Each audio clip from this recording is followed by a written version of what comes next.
गुरुदेव, Paulina का प्रश्न है कि जब वह मंत्र दीक्षा में थी तो सब कुछ अच्छा चल रहा था। तंत्र लेवल 1 में पहुंचने के बाद उसको उसकी दिक्कतें बढ़ गई और उसे यह बार-बार होता रहा कि हर चीज़ उसके साथ गलत हो रहा है। वो किसी तरह से कर रही हैं, लेकिन चीज़ें उसके अनुकूल नहीं होके प्रतिकूल रह रही हैं और इससे वो परेशान रही। यही गंभीरता से वाच करने की आवश्यकता है।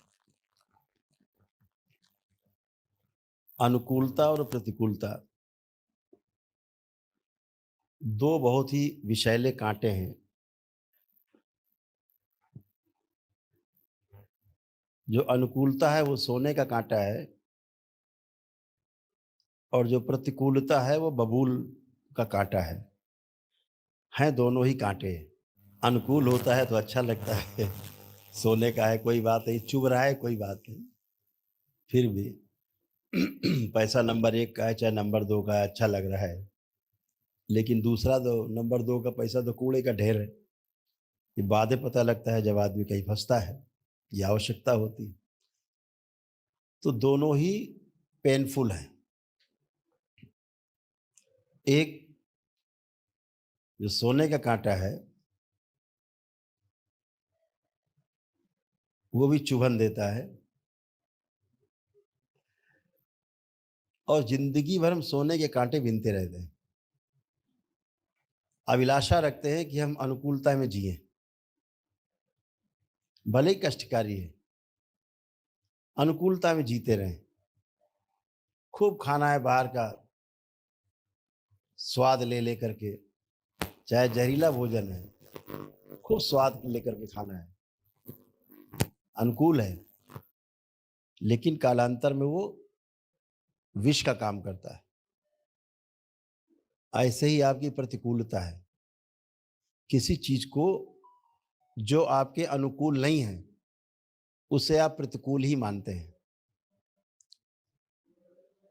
जब शरीर में कोई रोग होते हैं और सर्जरी होनी होती है, सर्जरी है अच्छे के लिए कि आपके अंदर जो सिस्ट है, जो ट्यूमर्स है, वो बाहर निकाले जा सके, सड़े गले अंग बाहर निकाले जा सके, आपको बचाया जा सके।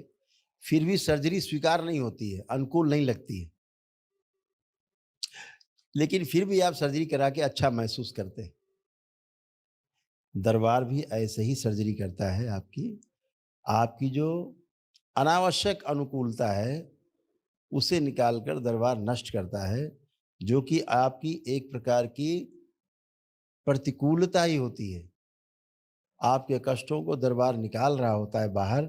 आप उन कष्टों को देखते हैं बाहर निकलते हुए अपने से, तो आपको भय आता है, ये कहाँ जा ये कहाँ से आ गया, ये क्या हो गया। वो जा रहा होता है, वो नष्ट हो रहा होता है और इसके बाद फिर आप अच्छा महसूस करते हैं। ये व्यवस्था है। तो हमें ये समझना होगा कि जब ध्यान साधना का स्तर बढ़ता है, लेवल आपका अप होता जाता है, वैसे वैसे आपके शरीर के जन्मों जन्मों के जो कष्ट हैं, जो भोग हैं, वो निकलते हैं और नष्ट होते हैं, जिन्हें देखकर आप घबरा जाते हैं। घबराना नहीं है, दृष्टा भाव में स्थिर होना है। दृष्टा भाव में स्थिर होना है, लिप्त हुए बगैर दूर से देखना है। उसमें अपना भाव नहीं जोड़ना है। आप जो भाव जोड़ेंगे उसी भाव से वो बढ़ करके और बड़ा हो जाएगा। इसलिए दृष्टा भाव से देखना है कि ये जा रहा है, जाने दो, हमसे कोई मतलब नहीं है। और ऐसा करने से आपकी अनुकूलता और प्रतिकूलता से आप बाहर आ जाते हो और आप निरंतर सुख की ओर गति करने लगते हैं। तो कंटिन्यू हैप्पीनेस की ओर हमें बढ़ना है। जो हमारी सुख और दुख की जो प्रणाली है, उससे बचने का एक ही उपाय है कि हम दृष्टा भाव में, साक्षी भाव में उन चीज़ों को सिर्फ देखते रहें। तो कांटा लगता है तो कष्ट होता है, और जब कांटा बाहर निकाला जाता है कष्ट दूर करने के लिए, तो भी कष्ट होता है। तो ध्यान साधना में जब आपके पास ऊर्जा बहुत होती है दरबार की, तो आपके भोग तेजी से कटते हैं। जो हजारों जन्मों में नहीं कटते, वो इसी जन्म में कट करके नष्ट होने के लिए आपकी तैयारी है। ताकि आप इन सब से मुक्त होकर के और 84 लाख योनियों के जन्म मरण के बंधन से भी मुक्त हो सकें। इसलिए आपको खाली करने की कोशिश की जा रही है। आपकी ध्यान साधना के द्वारा दरबार की शक्तियों के संरक्षण में आपका जो भरा हुआ घड़ा है, जो डंप हो गया है काफ़ी, तमाम खराब चीज़ों से, अनावश्यक चीज़ों से, वो आपका खींच के निकाल के बाहर किया जा रहा है, जो आपको असहज लग रहा है, इतनी बात है।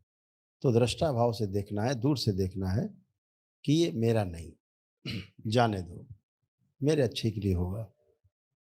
Enough, she is satisfied? Okay, thank you, thank you sir.